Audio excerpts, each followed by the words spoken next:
Jiro here for Umbra Games with a review of Gears of War 3, played on Xbox 360.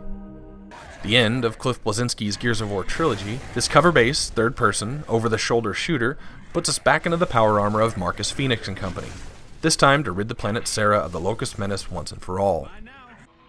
A mysterious recording has led Fenix to believe his scientist father, who combated the Locust on Emergence Day, or E-Day as it's known, when the Locust first emerged from under the surface.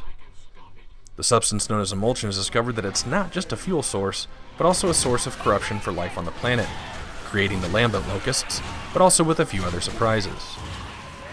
As one of the forefathers of the stick-to-cover shooting, the campaign of Gears of War doesn't really divert from that of the first two. Gameplay consists of a series of set pieces where you take a short walk in between and then are assaulted by enemy waves in places it looks like you can take cover. Marcus sports a unit of 4 soldiers at most point in the game, including himself, and now you can take up to 3 friends through the campaign with its 4-player co-op. I only did 2-player co-op with my buddy Velcro. At the time of the creation of this video, the servers are still active, and being that I'm playing these games when they're 6 years old and I don't have much of a desire for multiplayer versus anyway, I can say that I haven't delved much into the more highly praised online modes. This includes a horde mode, a reverse horde mode where you play as a Locust in addition to the usual versus matches. You gain experience points for every activity, be it campaign or versus, that unlock cosmetic items for you to use in multiplayer. Once again, the staple Lancers and the long-shot sniper rifle, where you take one shot and then are pulled out of zoom to reload, are back. There are also different types of pistols, a few variations on the grenades, and some Locust weapons that you can claim that I don't remember seeing before. The torque bow, which I had complained about in the previous incarnations, is back, and actually seems a bit more powerful, making it pretty fun to use. Per usual, you can carry your choice of 2 firearms, as well as 1 pistol and whichever grenade you choose, easily selectable by pressing different directions on the D-pad. With the new guns, each having their own ammo type, you'll find yourself being forced to switch guns often in order to keep the firepower coming. The lambent locusts seem to be the main enemy difference in this installment, as these tentacles burst up through the surface, each containing 2 pods that will distribute enemies until they're destroyed. No boss fight really stands out except the final one that have any sort of additional mechanic aside from firing continuously. I do have to applaud what Epic Games has achieved graphically on the Xbox 360. Once again, I caught myself several times just stopping to take it all in, which is great, especially on the underwater submarine level where the gameplay alone couldn't keep things entertaining enough.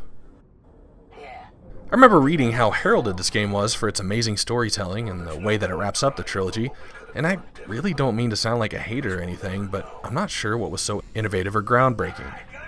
First of all, one of the main characters dies, and it's quite possibly the second worst use of self-sacrifice in any form of media. What death beat it, you ask?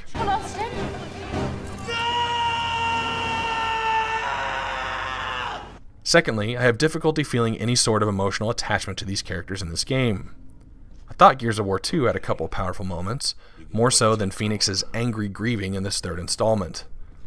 Mainly because of the pointlessness of the aforementioned death? Who knows? Thinking they tried to make a relationship between Marcus and Anya by the final cutscene of the game, but I sure didn't notice any hints along the way. I used to say that it took a lot to impress me with a first-person shooter and make it seem anything other than average. I'm beginning to see that I could probably remove the words first-person from that and just say shooters in general. Velcro and I commented at the end that we barely even used the cover mechanic.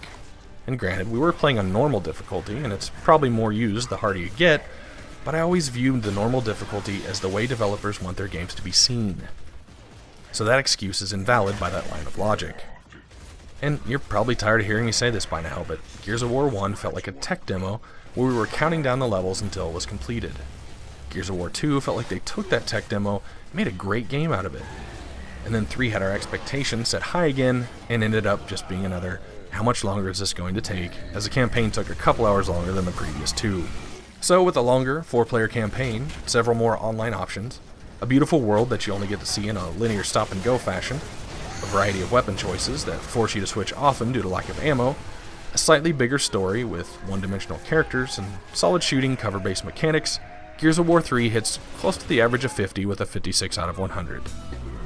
This is Jiro for Umbra Games. Thanks for watching. 3 gears down and 2 more to go currently.